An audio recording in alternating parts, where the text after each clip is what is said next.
19 বছর পর ফাইনাল, মাঠে খুদে মেসি আর দর্শকদের ঢল। বলছিলাম ঐতিহ্যবাহী সেঙ্গারচর সরকারি মডেল উচ্চ বিদ্যালয় মাঠের কথা। মাঠের খেলায় মুখোমুখি হয়েছিল বারোয়ানি একাদশ বনাম কলাকান্দে স্পোর্টিং ক্লাব। খেলা শুরু হওয়ার আগেই নিজের স্কিল দেখানো শুরু করে খুদে মেসি। হ্যাঁ, আপনি ঠিকই ধরেছেন, কিছুদিন আগে ক্রীড়া উপদেষ্টা যাকে নিয়ে পোস্ট দিয়েছিলেন এবং যাকে বিকে স্পিড স্কলারশিপ দিয়েছেন, যার বাসা পাঁচানি মতলব উত্তর চাঁদপুরে। বলতে না বলতেই শুরু হয় খেলা। ম্যাচে আমার দায়িত্ব ছিল ধারাভাষ্যের।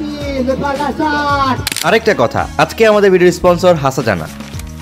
উভয় দলই চমৎকার দল সাজিয়েছিল, তবে সেখানে চমক ছিল কলাকান্দী স্পোর্টিং ক্লাবের 4 বিদেশি, যেখানে একজন মিশরীয়, 3 জন নাইজেরিয়ান ছিল। বলতে না বলতেই দর্শকদের অবসান কাটিয়ে শুরু হয়ে যায় মাঠের লড়াই। খেলার যখন প্রথমার্ধ, তখনই গোল কনসিভ করে বসে বারোয়ানি একাদশ। ঠিকঠাক ম্যান মার্কিং এর অভাবে গোলটা কনসিভ করতে হয় তাদের।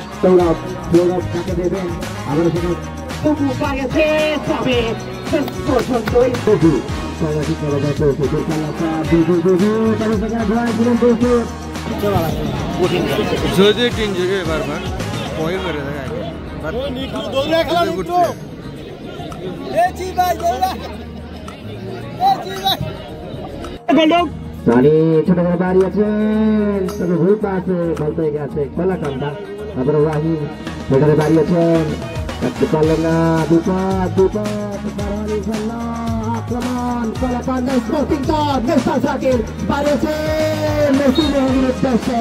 অল্পের জন্য যেন মনে হচ্ছিল গোল হয়ে যাবে, তবে না, অল্পের জন্য আবারও সেই তাকে দেবেন বাড়িয়েছেন মেসিদের উদ্দেশ্যে। আক্রমণ তাদের অফসাইডের ফাঁদে পড়ে ফ্ল্যাগ।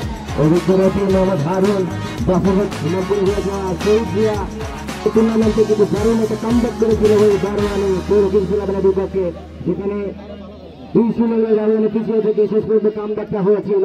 তবে পেনাল্টিতে হাতটা বন্ধ করতে হয়েছিল বারোয়ানিকে। দেখা যাক আজকে বারোয়ানি কামব্যাক করতে পারে কিনা। সম্রাট নাম্বার 3, সম্রাটের পায়ে বল, সম্রাট থেকে আবারও সৌরভ, ডান পাশ থেকে আক্রমণ দেওয়ার চেষ্টা। সৌরভ কলা শট বাড়িয়েছেন, তবে সেখানে আশিক ছিল প্রস্তুত।